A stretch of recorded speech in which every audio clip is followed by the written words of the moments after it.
verso de 1 a 10.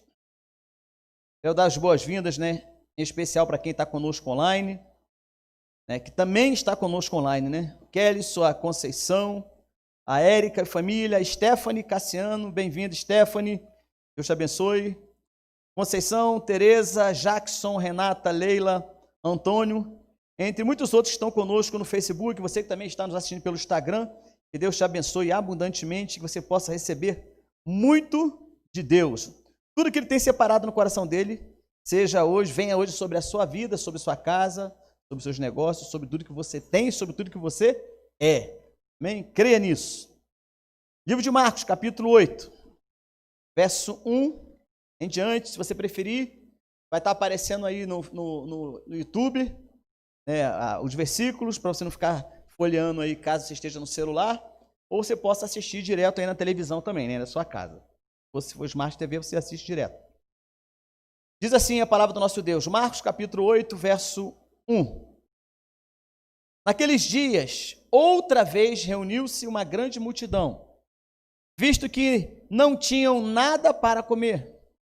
Jesus chamou os seus discípulos e disse-lhe: tenho compaixão desta multidão. Já faz 3 dias que eles estão comigo e nada têm para comer. 3. Se eu os mandar para casa com fome, vão desfalecer no caminho, porque alguns deles vieram de longe. Os seus discípulos responderam: onde, neste lugar deserto, poderia alguém conseguir pão suficiente para alimentá-los? Quantos pães você tem? Perguntou Jesus. 7. Responderam eles. Ele ordenou à multidão que se assentasse no chão. Depois de tomar os 7 pães e dar graças, partiu-os e os entregou aos seus discípulos para que os servissem à multidão. E eles o fizeram. 7. Tinham também alguns peixes pequenos. Ele deu graças igualmente por eles e disse aos discípulos que os distribuíssem. O povo comeu até se fartar e ajuntaram 7 cestos, cheios de pedaços que sobraram. Cerca de 4.000 homens estavam presentes. E tendo despedido, entrou no barco com seus discípulos e foi para a região de Dalmanuta. Amém? Só até aí.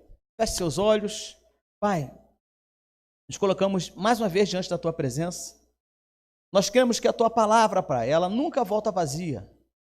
Queremos que Tu tens algo separado do Seu coração para o nosso coração.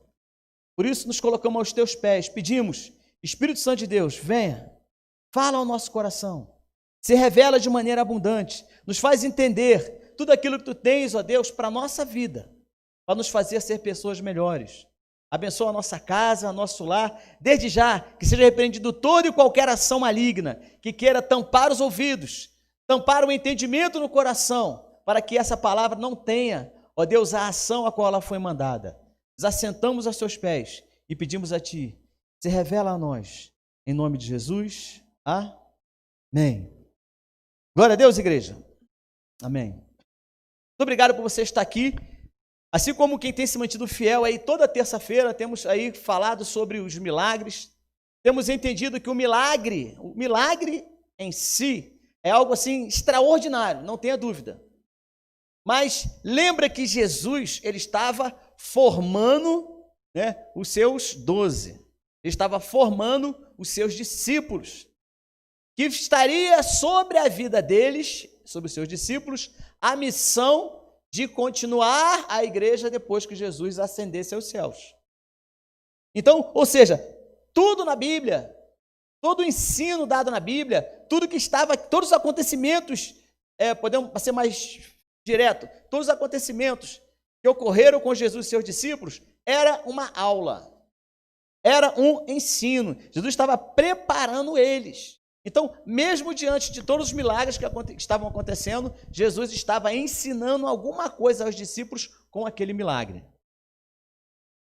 Então, se há um discípulo de Jesus perto de você, fala para ele assim, ó, Jesus está nos ensinando através dos seus milagres. Você entende bem isso? E você que está em casa, ou qualquer um de nós que estejamos aqui, você que precisa do milagre, entenda, não é só o milagre que você precisa. É o entendimento que vem junto com aquele milagre. Por isso que muita gente se frustra. Sabe por quê? Busca de Deus o milagre e parece que ele nunca acontece. Mesmo o fato de não acontecer um milagre, Jesus está querendo te ensinar alguma coisa com aquele fato do milagre não estar acontecendo. Então, é interessante porque a didática, a pedagogia de Jesus, né, foi assim fenomenal, realizando milagres e ensinando através deles. Então, se você hoje precisa receber um milagre de Deus, creia, ele tem muito para te ensinar. Você crê nisso? Amém? Vamos lá. O que Jesus queria ensinar para os seus discípulos, né, na realização desse milagre, né? Você reparou que é a segunda vez que Jesus realiza o mesmo milagre. Na primeira vez, Jesus alimentou os 5.000 homens. Está lá no capítulo 6, desse mesmo livro. No primeiro, Jesus alimentou 5.000 homens, sem contar mulheres e crianças. Marcos, capítulo 6. Sobraram 12 cestos, já falamos sobre isso aqui. Um para cada discípulo. Foi realizado para ensinar aos discípulos. Qual foi o motivo desse primeiro milagre? Da multiplicação dos 5 pães e 2 peixinhos. Já falamos. Se você tiver curiosidade, volta aí na linha do tempo no YouTube que você vai achar lá quando nós falamos sobre esse primeiro milagre. Mas o que Jesus queria, só para resumir, falar sobre esse primeiro milagre, ele queria mostrar que foi realizado para ensinar os seus discípulos que Jesus era o pão da vida que desceu do céu para os judeus. Então, ou seja, Jesus deu aos seus discípulos 12 cestos cheios. Por quê? Porque cada um deles teria uma missão específica. Agora, nesse segundo milagre, né, Jesus ele faz o seu primeiro milagre no meio do povo judeu, entre aqueles que estavam indo atrás dele, querendo buscar milagre. No segundo milagre, que é esse que você acabou de ler comigo, no segundo milagre ele relata que a multidão estava com Cristo há 3 dias, né? Ou seja, o texto diz que aquela multidão estava com Jesus há 3 dias. Revela aqui, o que isso significa? Revela que Jesus é o Salvador que se importava com eles. Foi realizado na região dos gentios, para ensiná-los que Jesus é o pão da vida que desceu do céu para todos, não só mais para os judeus. Então, ou seja, na explicação desse milagre, o que nós vamos entender? Que no primeiro milagre, na multiplicação dos 5 pães e 2 peixinhos, Jesus fez especificamente para o povo judeu, deixando os 12 cestos para os seus discípulos. Isso tem um ensino, nós já vimos aí no culto anterior. Ok, nesse segundo milagre, Jesus realiza a mesma multiplicação, só que ele realiza com uma multidão de gentios. Jesus estava bem distante de onde ele fez a primeira multiplicação. E nessa segunda multiplicação, ele demonstra, ele dá um ensino aos seus discípulos, dizendo, olha, na primeira multiplicação é para que vocês entendessem que eu vim para os judeus. Ok, mas nessa segunda multiplicação, eu quero que vocês ampliem o entendimento, né? Até por ser 7 pães, existia uma numerologia relacionada a isso. Não vamos entrar hoje, porque senão a gente gasta muito tempo. Mas, ou seja, nesse segundo milagre, Jesus se revela e diz para eles, olha, eu não vim só para vocês, eu vim para o mundo todo. Então, o primeiro ensino que a gente pode compreender é que Jesus ensinou aos seus discípulos que nesse momento, Jesus estava dizendo, eu vim para o mundo todo, não só para vocês. Pastor, explica melhor. Ok, por que nesse texto é enfatizado que durante 3 dias o povo ficou com ele? Por que depois desses 3 dias foi distribuído o pão para os gentios? Os 3 dias simbolizavam a morte e ressurreição de Cristo. E o pão, que era o próprio corpo de Jesus, que seria dado a todos, não somente aos judeus. Então, ou seja, Jesus estava ensinando para os discípulos que, preste atenção, não é só para você a salvação. Existem outros a serem alcançados. Então, se tem um discípulo de Jesus perto de você, fala para ele assim, não é só para você. Fala assim, o cesto cheio não é só para você. Entenderam bem isso? No verso que nós lemos primeiro, diz assim, naqueles dias, outra vez, reuniu-se uma grande multidão, visto que não tinham nada para comer. Jesus chamou seus discípulos e disse: tenho compaixão desta multidão. Já faz 3 dias, presta atenção, 3 dias que eles estão comigo e não têm nada para comer. Verso 3. Se eu os mandar para casa com fome, vão desfalecer no caminho, porque alguns deles vieram de longe. Entendeu bem isso? Eles voltaram. Você consegue entender que essas pessoas que vieram de longe, depois que receberam o milagre e participaram do milagre da multiplicação, eles voltaram para os seus lares, voltaram para longe, né, de onde eles vieram.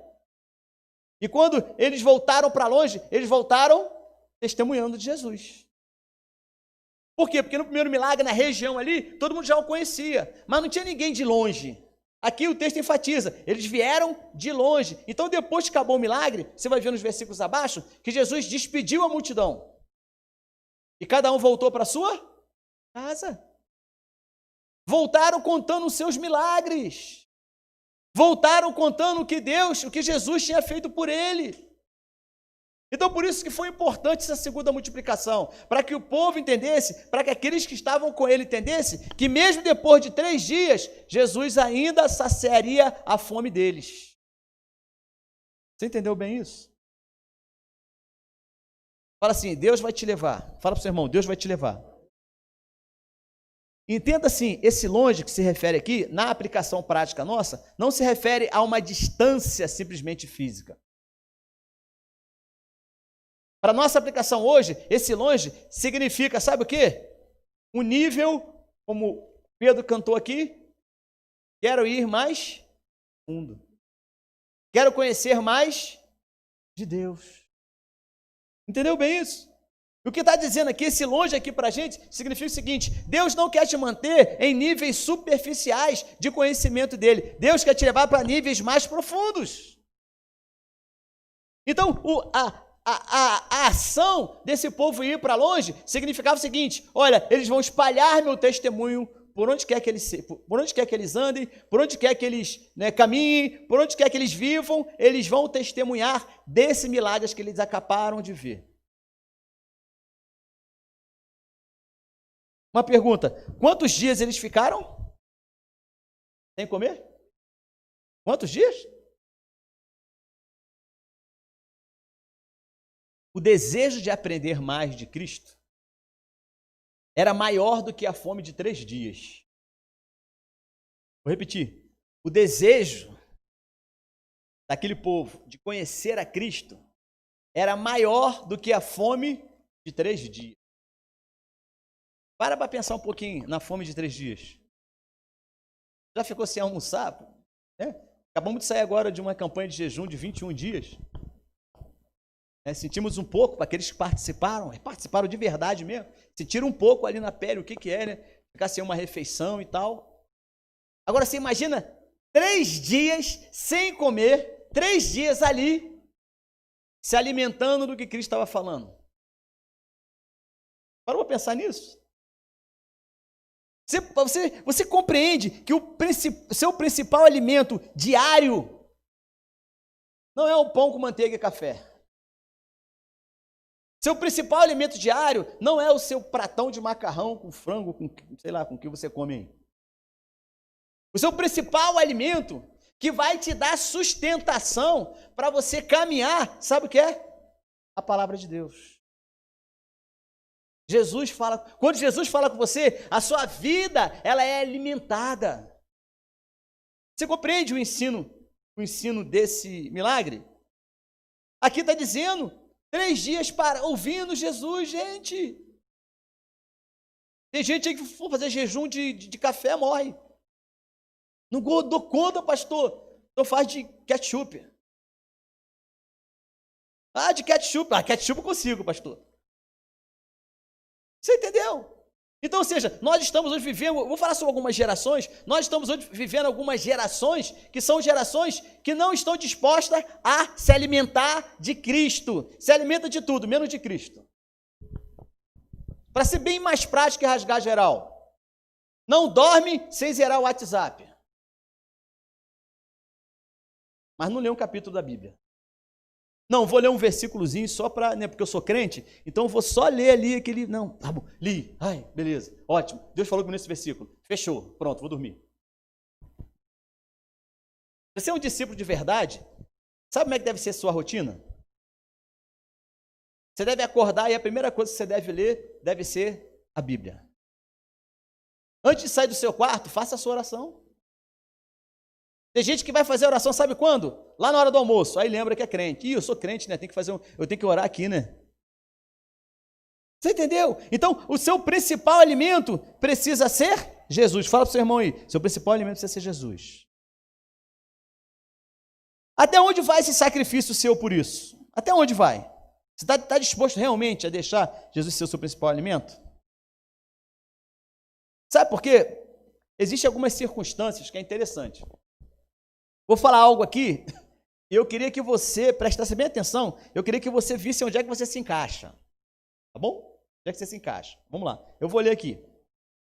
Alguns estudiosos do comportamento humano trouxeram uma definição de que nós, todos nós aqui, fazemos parte de algum tipo de geração, né? Algum tipo de geração.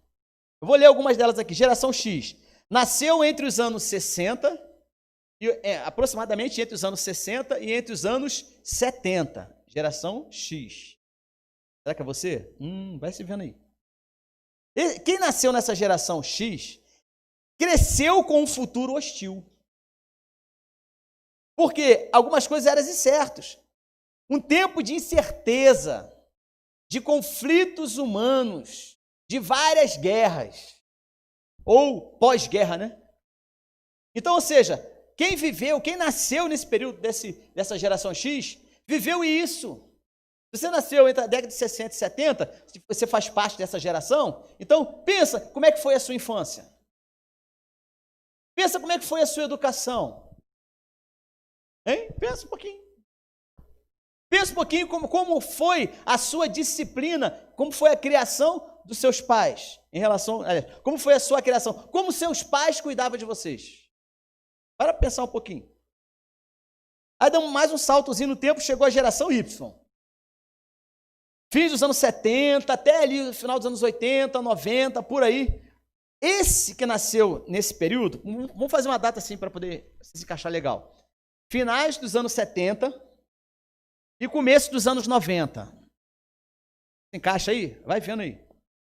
Cresceram com avanços tecnológicos, né? Internet surgiu, 75 e tal, né, já começou a ver alguma coisa.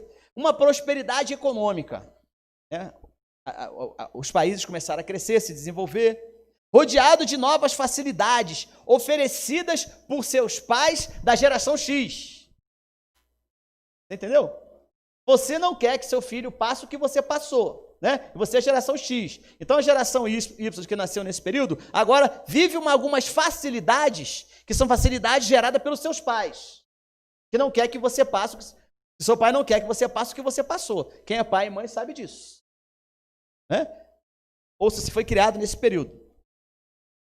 Obviamente, queriam dar uma vida melhor para aquele filho, né? Beleza, geração Y, é o seu caso? Se encaixa aí.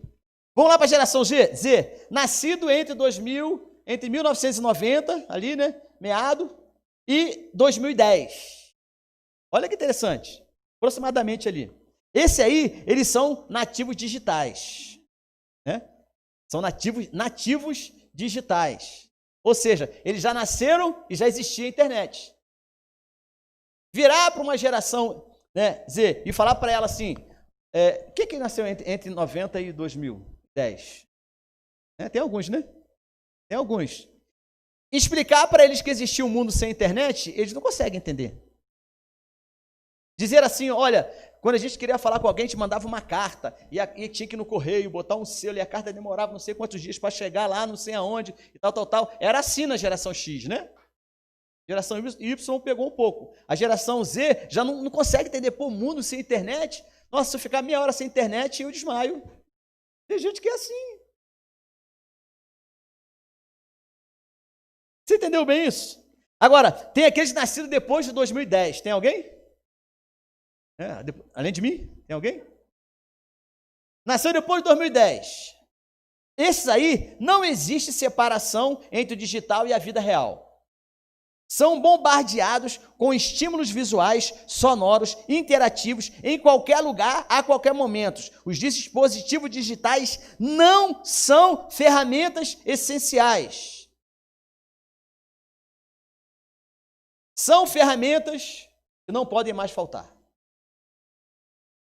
Não é? Quem nasceu depois de 2010. Já para pensar assim, né? Quê? Internet? Não, o quê? Celular? Não. Tudo que eu preciso está no celular. Tudo que eu tenho que fazer durante o dia, eu sei o meu celular, eu saio de casa e esqueço minha carteira, mas o celular eu não esqueço. Eu esqueço a chave do carro, o dinheiro da passagem, mas o celular, né? 1, 2, 3. Opa, o celular está aqui, a chave está aqui. Cadê a carteira? Não sei, cadê a minha carteira? Não sabe, mas o celular sabe onde está. São as gerações. Agora, observa só, tem algo em comum em todas essas gerações, né? Tem outras também, vamos falar só sobre essas. Somos todos hoje influenciados pela circunstância do dia a dia. Ou seja, hoje somos influenciados por essas circunstâncias, independente da geração que você é. Sabe por quê? Você pode hoje ser a geração X, mas você também não vive mais sem celular. Você nasceu sem ele. Quando você nasceu, nem existia o celular. Mas hoje, assim como aquele que é da geração Z, você também usa ele como ferramenta essencial. Não mais como um acessório que de vez em quando utilizava, né? Eu sou daquela época que você queria usar a internet, você ainda não tinha condições de comprar um celular, né? Mas tinha uma tal de Lan House. Queria falar disso? Você precisava usar, você ia na Lan House, aí você pagava lá, ficava lá um tiozinho lá, contando lá o seu tempo, de repente você estava copiando um negócio lá, aí de repente acabou o tempo, acabou o dinheiro, acabou, perdeu, salvo que está aí e morreu. Daquele tempo da geração, quem é a geração X aqui, que você ia numa biblioteca, chegar na biblioteca, você, olha, eu quero um assunto, tem que fazer um trabalho sobre proclamação da República. Aí a tia ia lá, bibliotecária, pegava uma enciclopédia Barça, né? Aí o primeiro volume era só a letra A e a letra B. Aí a letra P ficava lá na 10ª, não sei quanta, né? Aí pegava aquela enciclopédia e você, dentro da biblioteca, fala alto. Aonde eu ia, você tinha que tirar o sapato e botar um sapato assim, porque era tudo invernizado, então, e não fazia barulho, porque era tudo de madeira. Assim. Aí abria aquela enciclopédia Barça, assim, com aquelas letrinhas pequenininhas. E quando ela falava, é daqui, aí passava umas 3 folhas, vapo, até aqui. Aí tu olhava a letrinha igual da Bíblia, bem pequenininhazinha assim, ó. Você dava graças a Deus quando tinha uma foto grandona no meio da folha assim, porque ela comia o espaço, não é? E você copiava no papel ao maço. Quem passou por isso aqui? Aliás, baixa a mão. Quem não passou por isso aqui? Né? Repara, foi essa geração Y e Z, não passou. Alguns do X passou, porque começou lá, né? Mas observa, hoje em dia, você fala assim, trabalho da programação da República, beleza. Aí a geração X, e nós também, lembra da influência, da circunstância? Abrimos o celular, tem trabalho praticamente pronto. Você só faz assim, copia e cola, lê, você deve ler, fazer um resumo, né? E tira, já imprime, já bota numa folha, né, tal, A4, bonitinho e tal, não sei o quê, entrega para o professor. Alguns já recebem, né, digital e tal, outros falam assim, não, eu quero um manuscrito, aí te dá trabalho, você tem que escrever. Você entendeu como é? Então, todas essas facilidades vieram e existem. Agora, todos nós somos influenciados por uma circunstância, independente da idade, independente de que geração você é, nós somos todos influenciados por uma circunstância, algo que é verdadeiro, que é real nos nossos dias. E como é que eu vou viver isso, pastor? Como é que eu vou poder usufruir de todo esse benefício, de toda essa circunstância, né, sem falhar, sem errar? Deixa eu te falar uma coisa, é muito difícil. É muito difícil.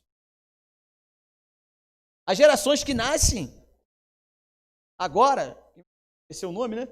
Mas que nasce agora, essa geração de agora, ela nunca viu um mundo, ela nunca viveu uma crise, ela nunca viveu, essa geração agora, estou falando que não tem entendimento ainda, estão muito novinhos, não sabem o que é epidemia. Um dia eles vão estudar na escola deles sobre epidemia.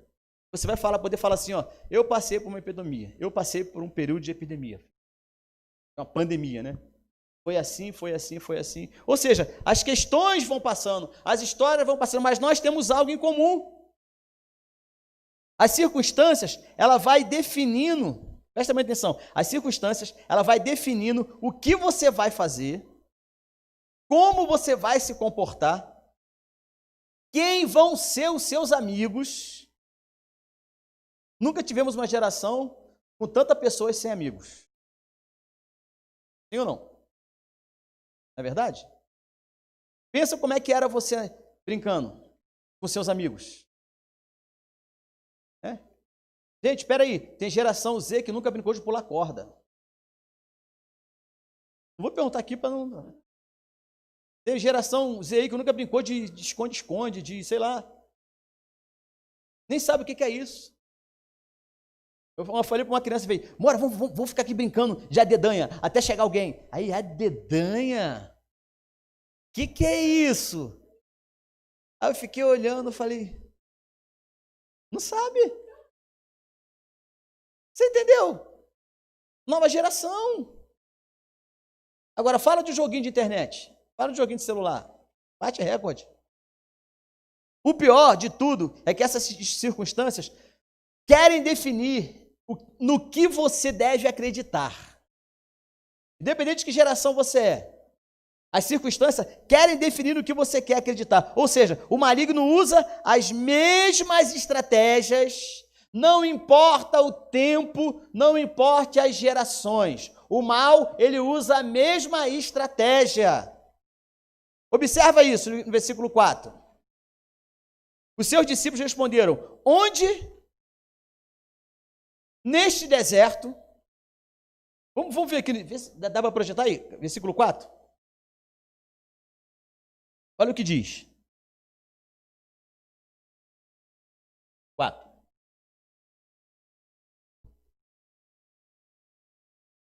Oito, 4. Aí. Se não der, acompanhe na Bíblia na sua casa. Diz assim, os seus discípulos responderam, onde neste lugar deserto, é 4, aí está o 3. Dá um clique aí, esse vai. Onde neste lugar deserto poderia alguém conseguir pão suficiente para alimentá-los? Diante de uma circunstância, uma geração que estava ali, né? Não dá para falar que era a geração X, Y, Z, porque isso aí veio agora, né, depois nesse período pós-modernismo, vamos dizer assim. Então dá para defini-los, mas para pensar. Eles estavam olhando o quê? As circunstâncias. E sabe qual era a circunstância que eles estavam vendo? Versículo 4. Qual era a dificuldade que eles estavam vendo no versículo 4? Pega a sua Bíblia aí, analisa aí. Qual era a dificuldade? Duas grandes dificuldades. Duas grandes dificuldades. Abre o versículo 4 aí. Lê um pouquinho.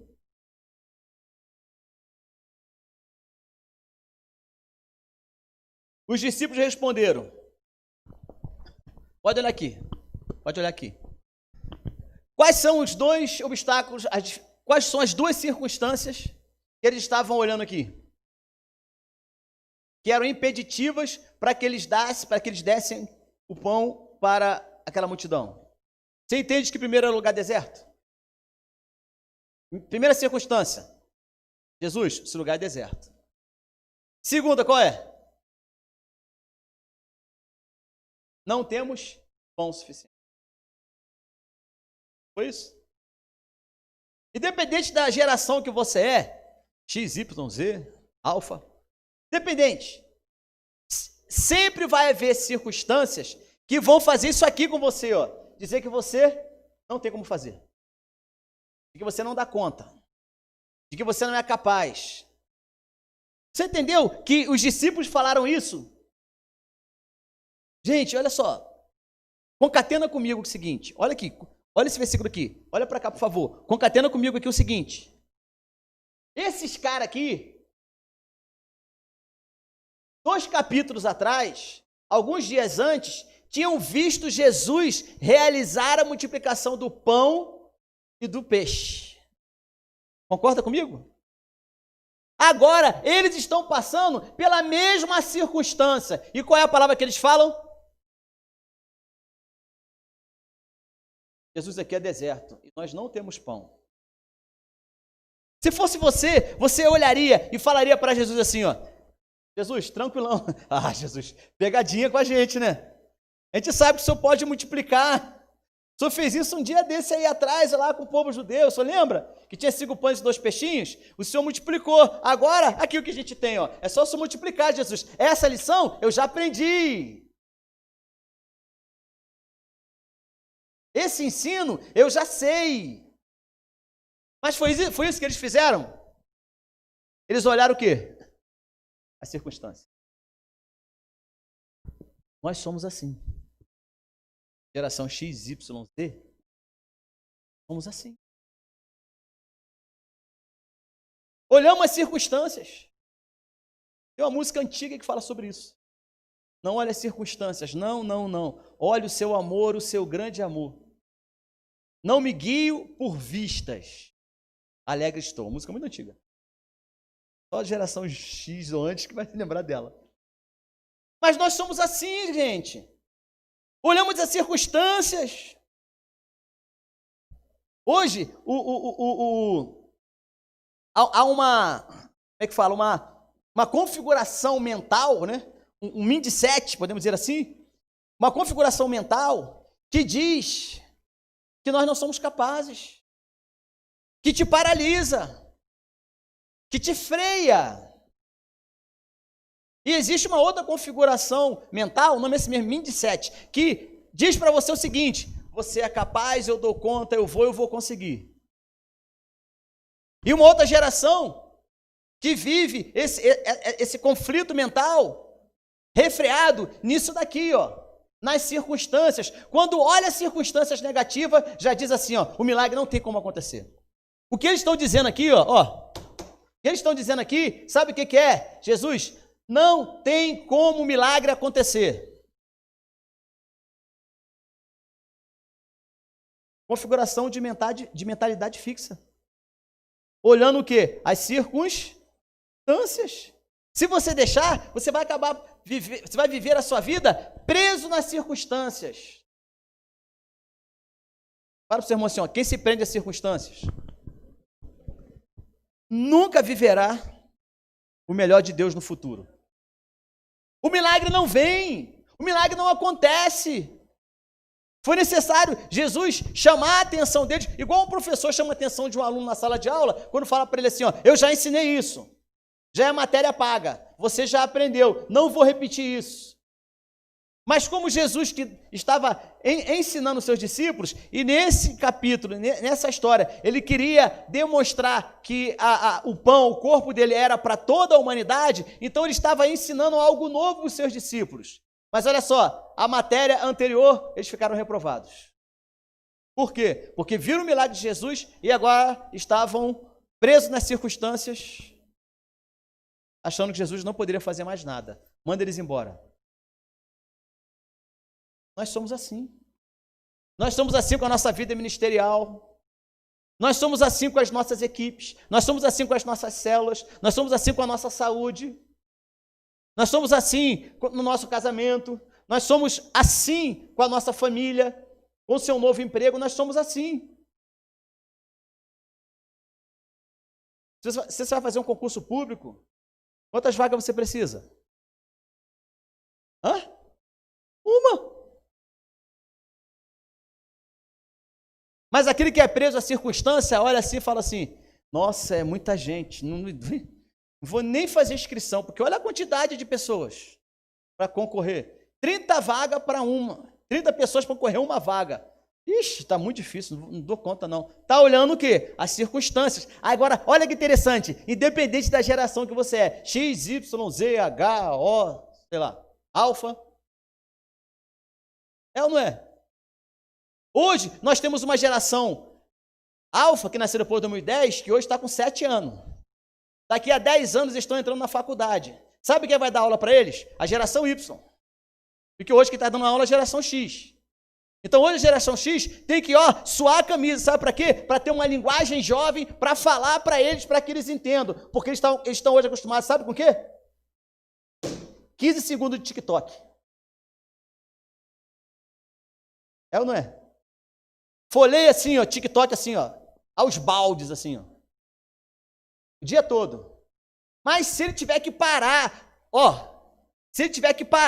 para ele ler, para ele estudar, para ele pegar um livro, para ele ler, e esse livro precisar que ele fique meia hora estudando ou lendo, ele faz assim, nossa, que canseira ficar vendo isso tudo aí. Aí bota uma figurinha, vou esperar virar filme. É verdade. Agora eu te pergunto, é só a geração Y? Não, todos nós. Tem livro na sua casa que você comprou e você não leu ainda. É ou não é? Mas se fosse contar a quantidade de páginas que você virou lá no Facebook, no YouTube, no TikTok, ninguém quer ficar parado mais do que 15 segundos vendo uma imagem, sabia? Eles querem ser rápido. Acabei de ver, que legal, passa outro. Isso é meio legal, interessante isso aqui. Nossa, que paisagem bonita, passa outro. Agora bota lá o pastor Sandro falando, meia hora. Ai, não aguento mais. A impressão que os discípulos achavam que Jesus era incapaz, né? Quarto, né? Eu já falei 4. Para os discípulos não tinham o que fazer, se limitaram nessa circunstância, né? Isso acontece porque muitas das vezes nós focamos na circunstância ao nosso redor e já somos negativos. Não tem nada pior do que pessoas que são negativas. Pessoas negativas estão ancoradas, estão paralisadas pelas circunstâncias. Pensa em pessoas ao seu redor assim. A começar pela forma como ela se vê, né? Sabe como é que a pessoa se vê? Sabe como é que aquele que foi paralisado pela circunstância se vê? Está assim, em Provérbio 24:10. Se te mostrares fraco no dia da sua angústia, a sua força será pequena. Agora, aprende a interpretar a Bíblia. Aprende a interpretar os versículos. Minha força está pequena, eu estou fraco. Sabe por quê? Porque a primeira parte do versículo responde. Se te mostrares fraco no dia da angústia, a tua força será pequena. Por que a minha força está pequena? Por que eu estou fraco? Está escrito na primeira parte do versículo.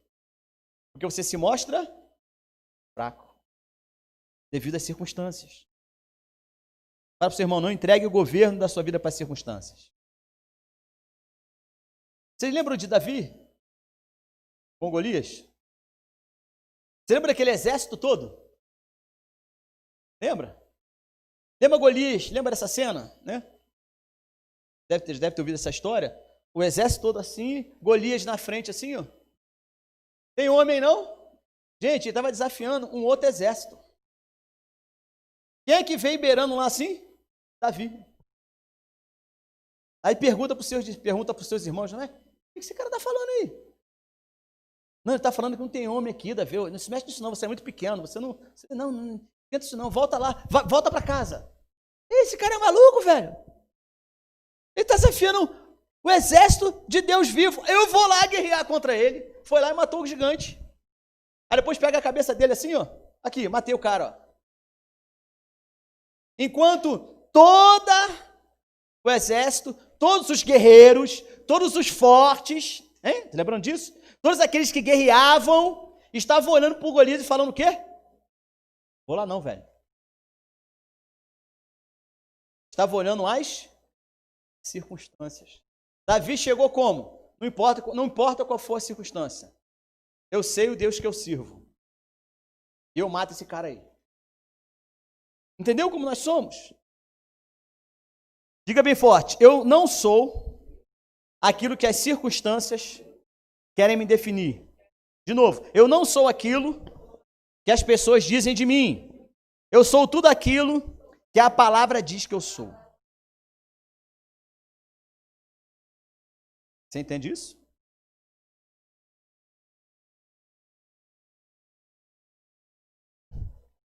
Quero fechar contigo, concluindo. Tem uma história interessante. Dois agricultores, bem rápido. Dois agricultores, eles estavam vivendo uma seca na sua lavoura, né? Na sua terra. E aí os dois eram cristãos. E eles foram orar a Deus. E foram pedir para Deus, Senhor, nos manda chuva. Né? Manda chuva. Senhor, nós vamos morrer. Não temos o que comer. Nos manda chuva. Um deles ficou só na oração.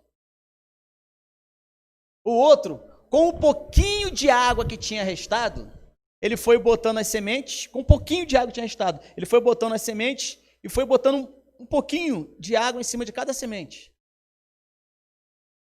Os dois oraram a mesma coisa. E nada da chuva vir. Passados alguns dias, Deus respondeu a oração deles e a chuva veio. Aquele que tinha colocado as suas sementes e um pouquinho de água que ele tinha, ele creu que a chuva ia vir. Entendeu bem isso? Aquele outro que ficou esperando a chuva vir, ele orou, ele é crente, ele orou, show de bola. Ele ficou esperando a chuva vir, ele não semeou. Aí, quando começou a cair a chuva, ele saiu correndo para semear. Sabe o que aconteceu? A água levou a semente dele. E aquele que semeou antes e botou o restinho de água que tinha, a semente já tinha raiz. Ela cresceu e essa lavoura aqui, né, foi gigante. E esse daqui resmungando com Deus. Sabe por quê? Porque a água levou a semente dele toda. Você sabia que existe bênçãos de Deus que vem na sua vida e faz isso com você? Sabia? Sabe por quê? Porque você não vê um milagre, você não vê a sua colheita. Você não consegue enxergar isso daqui. Por quê? Porque as circunstâncias estão te paralisando. Aí, quando a bênção vem, você não sabe administrar bem a bênção. E sabe o que acontece? Da mesma forma que ela vem, ela vai embora. Ou seja, você é roubado nas suas sementes. O seu desafio é crer, orar, acreditar, mas botar a mão no arado. Lançar sua semente. Pastor, preciso de um milagre. Amém. Lembra dessa história. Lembra dessa história. Pede, ore, jejue, mas lance a semente. Não olhe a circunstância. Nossa, mas tem 3 anos que não chove em Israel. Vai lá e olha lá de novo. Falou assim o profeta. Aí foi lá, olhou, olha, não vi. Vai lá e olha de novo. Olha, eu vi uma nuvenzinha, tamanho da mão de um homem. Muito pequenininha, lá no horizonte. Pois é, ô rei, mete o pé para casa que o temporal vai vir e a chuva vai te pegar no meio do caminho. Eu fico imaginando o rei olhando assim, né? Ah, tá bom, bora. Daqui a pouco cai o toró. 3 anos sem chover. Você entendeu que a circunstância não pode te paralisar? Você entendeu que no versículo que você leu, no capítulo 4 aqui, que paralisou os discípulos de Jesus foi olhar a circunstância? Na sua vida, o que tem te paralisado é que você está olhando as circunstâncias. Seu mindset, a sua configuração mental está dizendo o seguinte: eu não dou conta. Fruto de uma pessoa que, independente da geração onde nasceu, X, Y, Z, ou alfa, tem vivido paralisado nas circunstâncias. Para o seu irmão, plante a sua semente. A chuva vai vir. Não olhe a circunstância. Entende bem isso? Entende?